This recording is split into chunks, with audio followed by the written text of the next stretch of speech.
আসসালামু আলাইকুম ওরহমতুল্লাহি ওবারাকাতুহ। প্রিয় দর্শক, আপনি কি জানেন প্রিয় নবী হজরত মুহাম্মদ সাল্লাল্লাহু আলাইহি ওয়াসাল্লামের চোখের মণি ও জান্নাতের সকল মহিলাদের সর্দারিনী হজরত ফাতিমা রাদিয়াল্লাহু আনহায়ের মৃত্যু কেমন ছিল এবং তাকে দাফন করার সময় হজরত আবু যর গিফারি রাদিয়াল্লাহু আনহু কবরকে কি প্রশ্ন করেছিলেন, অতঃপর কবর কি উত্তর দিয়েছিল, জানতে হলে আমাদের সাথেই থাকুন। হজরত ফাতিমা রাদিয়াল্লাহু আনহায়ের ইন্তেকালের দিন হজরত আলী রাদিয়াল্লাহু আনহু ফজরের নামাজ আদায় করার জন্য মসজিদে গেছেন। এদিকে হজরত ফাতিমা রাদিয়াল্লাহু আনহা গায়ে অত্যন্ত জ্বর অবস্থায় ঘরের সমস্ত কাজ শেষ করেছেন। আলী রাদিয়াল্লাহু আনহু মসজিদ থেকে এসে ফাতিমা রাদিয়াল্লাহু আনহাকে ক্রন্দনরত অবস্থায় পেলেন।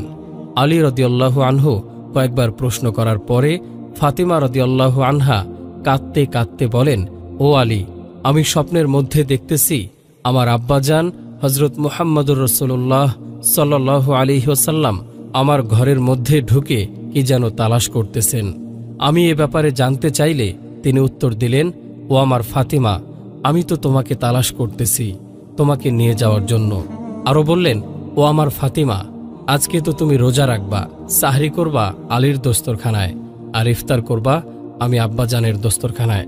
আলী রাদিয়াল্লাহু আনহু এই স্বপ্ন শোনার পর দুজনের বুঝতে বাকি থাকল না যে ফাতিমা আজকে ইন্তেকাল করবেন।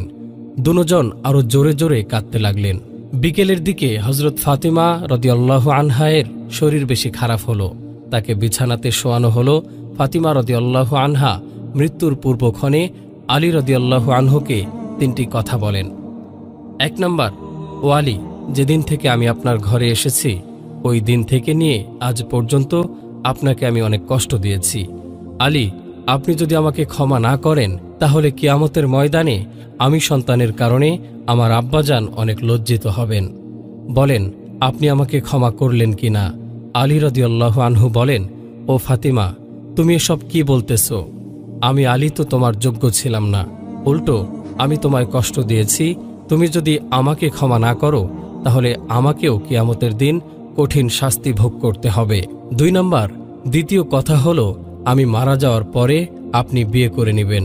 3 নম্বর, তৃতীয় কথা হলো হাসান হোসাইন যখন বালেগ হবে তখন দোনো ভাইকে আল্লাহর রাস্তায় সোপর্দ করে দিবেন এবং আমাকে রাতের বেলায় দাফন করবেন। হজরত আলী রাদিয়াল্লাহু আনহু বললেন, তুমি নবীর মেয়ে, আমি সবখানে খবর দিয়ে তোমায় দাফন করব, এতে সমস্যা কি? হজরত ফাতিমা রাদিয়াল্লাহু আনহা বললেন, আমার কাফনের কাপড়ের ওপর দিয়ে সবাই অনুমান করবে যে নবীর মেয়ে কতটুকু লম্বা ছিল, কতটুকু স্বাস্থ্য ছিল, এতে আমার পর্দা ভঙ্গ হবে। হজরত ফাতিমা রাদিয়াল্লাহু আনহায়ের ইন্তেকালের পর তার লাশের খাটিয়া বহন করার মানুষ মাত্র 3 জন, হজরত আলী রাদিয়াল্লাহু আনহু এবং শিশু হাসান ও হোসাইন রাদিয়াল্লাহু আনহুমা। হজরত আলী ভাবছিলেন যে খাটিয়া বহন করার জন্য মানুষ আরও একজন প্রয়োজন, তবেই 4 কোণায় 4 জন কাঁধে নিতে পারবেন। এমন সময় হজরত আবু যর গিফারি রাদিয়াল্লাহু আনহু এলেন ও খাটিয়ার এক কোণা বহন করলেন।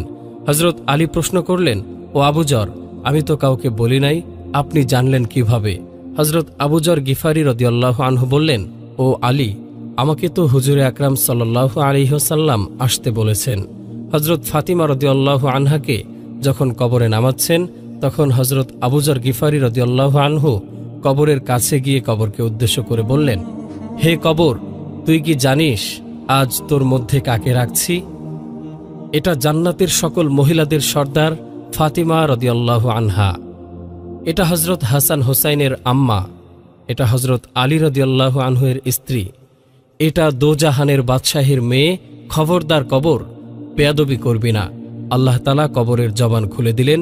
কবর বলল, আমি অন্ধকার ঘর, আমি সাপবিচ্ছুর ঘর, আমি এমন একটি ঘর যার মধ্যে কোনো বংশ পরিচয় কাজ হয় না।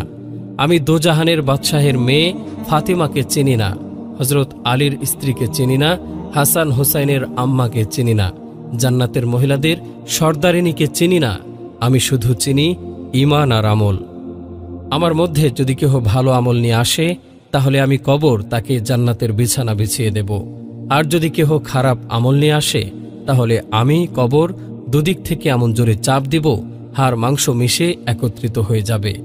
আল্লাহ আমাদের সকলকে ঈমান ও নেক আমল নিয়ে কবরে যাওয়ার তৌফিক দান করুন। আমিন।